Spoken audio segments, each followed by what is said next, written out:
une dame qui témoignait. Elle disait que, en fait, son mari, il est venu la trouver en Afrique, il l'a épousée. Elle était vierge. Du coup, ils ont passé une nuit, je pense. Et le lendemain, le gars, il est retourné dans son pays. Je sais pas si c'est en Europe ou aux États-Unis, je sais pas. Mais voilà. Et le gars, il a fait les papiers et tout ça. Il a fait venir. Et une fois qu'il a fait venir la fille, eh ben, le gars, il voulait plus avoir des rapports intimes avec elle devant. Tout le temps derrière. Et la fille, elle dit qu'elle a mal. Elle a mal. Quand elle va aux toilettes, elle a mal. D'accord? Elle ne sait pas quoi faire. Elle demande de l'aide. Elle a osé en parler. Le gars, il s'est mis en colère. Il ne lui a pas parlé pendant 2 semaines. Il ne lui parlait pas. Pourquoi elle en a parlé? Pourquoi elle en a parlé? Parce qu'elle l'a soi-disant humiliée.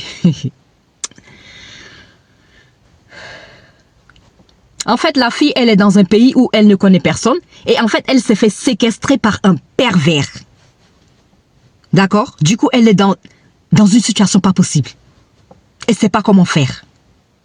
Le conseil que je vais vous donner, vous les filles vous êtes en Afrique là, et vous avez le projet de venir. Si vous travaillez en Afrique déjà, commencez à cotiser et à mettre de côté le maximum d'argent que vous pouvez, sans que votre famille en Afrique là-bas le sache, sans que le partenaire avec qui vous vivez en Europe le sache ou en Amérique. Bref, vous comprenez? L'argent qu'il vous envoie en Afrique, mettez même 50%, 70% de côté. Économisez le maximum d'argent. Si vous devez venir passer dans un truc d'échange, vous changez l'argent. Si vous ne pouvez pas le faire normalement sur le territoire, peut-être vous saurez le faire. Dans l'aéroport, vous saurez changer l'argent. Et gardez l'argent secrète. Une fois arrivé, gardez l'argent secret. N'en parlez pas à votre partenaire. Ne parlez pas de l'argent à votre partenaire. Votre passeport, gardez votre passeport.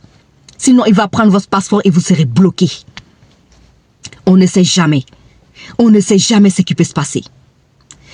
Si jamais vous voyez que ça ne va pas, de toute façon, vous êtes venu en Europe. Vous avez vu que on ne marche pas sur de l'or par terre, mais on marche sur du béton dur, voilà, par terre. Vous avez bien vu qu'on ne cueille pas de l'argent sur les arbres. D'accord? Vous avez bien vu des SDF blancs avec la peau blanche dormir dehors à cause de la galère. D'accord? Vous avez vu le climat. Vous avez tout vu. Y compris votre propre problème à vous. Ne t'en fais même pas que tu seras très heureuse de retourner chez toi et sans regret. Donc cet argent-là, garde-le bien. Tu ne sais pas ce que tu vas trouver dans le pays où tu viens. Au moins, tu auras de quoi à retourner dans ton pays.